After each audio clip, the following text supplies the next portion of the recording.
Hello, రుచి అభిరుచి ఛానల్కి స్వాగతం. మీ బామ్మ వచ్చేసింది. ఈరోజు రొయ్య పొట్టు శనగపప్పు పొడి చేయబోతున్నాను. ఇది ఎలా తయారు చేసేది మీకు చేసి చూపిస్తాను. కానీ ఇది చాలా రుచిగా ఉంటుంది. వేడివేడి అన్నంలో వేసుకొని తిన్నారంటే నెయ్యి వేసుకొని అమృతం ఉన్నట్టు ఉంటుంది. ఇది ఇప్పుడు ఎలా తయారు చేయాల్సింది మీకు చేసి చూపిస్తాను. ముందుగా స్టవ్ వెలిగించి పాన్ పెట్టుకున్నాము. ఇది రొయ్య పొట్టు, 1/4 కిలో రొయ్య పొట్టు సన్నగా ఉంటుంది. దీన్ని మనం లైట్గా వేయించుకోవాలి. వేయించుకొని చాట్లో వేసి బాగా నలిపి చెరుపుకోవాలి. ఇప్పుడు నేను వేయించుతున్నాను.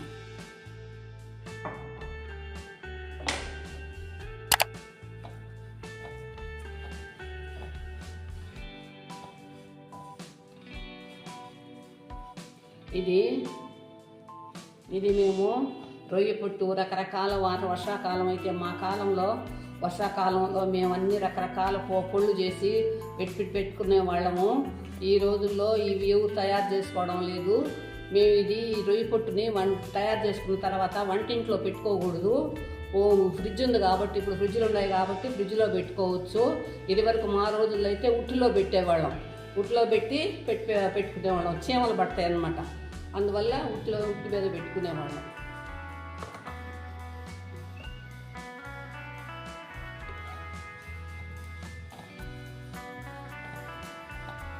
ఇది వేయించేటప్పుడు మంచి సువాసన వస్తుంది. చాలా బాగుంటుంది. ఆ వాసనకే తినేయాలనిపిస్తుంది అసలు.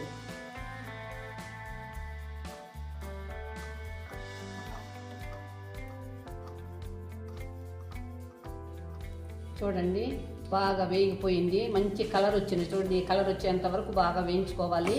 ఇట్లా పట్టుకుంటే ఇట్లా పొడి అయిపోవాలి. ఈ విధంగా పొడి అయిపోవాలన్నమాట. ఆ విధంగా వేయించుకోవాలి. ఎంత గుమ్మలాడుతుందో వాసన. ఈ వాసనకే తినేయాలనిపిస్తూ ఉంది. ఇప్పుడు అన్నం వేసుకొని ఇది ఇప్పుడు చాట్లో వేసుకొని మనము బాగా నలిపి చెరుపుకోవాలి. ఇప్పుడు ఇదిగో చెరుపుకొని ఈ విధంగా వస్తుంది. మనం బౌల్లో వేసుకున్నాము. ఇప్పుడు మనము దీనికి పొడి చేసుకోవాలి. మిరపకాయలు వేయించుకోవాలి. మిరపకాయలు వేయించుకున్నాం. కొంచెం నూనె. ఇప్పుడు 6 ఎండుమిర్చి వేసుకున్నాం.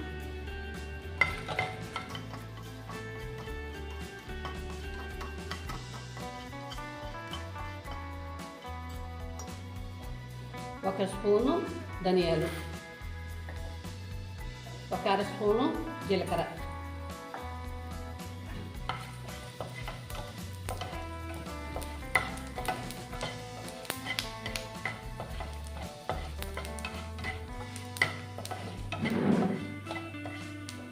ఇప్పుడు మనము దీంట్లోకి ఒక 1/2 కప్పు శనగపప్పు వేసుకుంటున్నాం.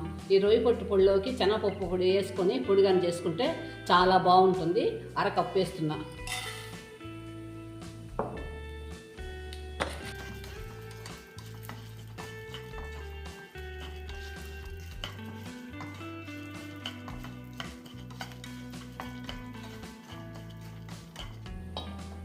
ఇప్పుడు మనం ఈ రొయ్య పొట్టు వేయించుకున్నాం కదా, వేయించుకున్న రొయ్య పొట్టుని దీంట్లో వేసేస్తున్నాం. ఒక 1/2 స్పూను సాల్ట్ వేస్తున్నా. ఎందుకంటే ఈ రొయ్య పొట్టు సముద్ర పొట్టు కాబట్టి కొంచెం సాల్ట్ ఉంటుంది దాంట్లో. అందువల్ల మనం చూసుకొని తక్కువ వేసుకోవాలి. ఇప్పుడు స్టవ్ కట్టేస్తున్నాను. మనం పొడి చేసుకుందాం. ఇప్పుడు ఈ మిక్సీలో వేసుకొని మనము మిక్సీ పట్టుకున్నాం. దీంట్లో ఒక 7-8 తెల్లబాయలు వేస్తున్నాను. ఇవి తెల్లబాయలు వేసి ఇంకా మిక్సీ పట్టుకున్నాం. ఇంకా చూడండి, ఇలాగ పౌడర్ చేసుకోవాలి. బాగా మెత్తగా పట్టుకోవాలి. మెత్తగా చేసేటప్పుడే గుమ్మలాడుతూ ఉంది వాసన. ఇలా పట్టుకొని ఇప్పుడు మనం బౌల్లో పోసుకుందాం. పొడి రెడీ అయిపోయింది. సర్వ్ చేసుకోవడమే. మీరు కూడా ఇదే విధంగా ట్రై చేయండి. మరలా మీరు మాకు సబ్స్క్రైబ్ చేయడం మర్చిపోకండి. మరలా మంచి రెసిపీతో నెక్స్ట్ వీడియోలో కలుద్దాం.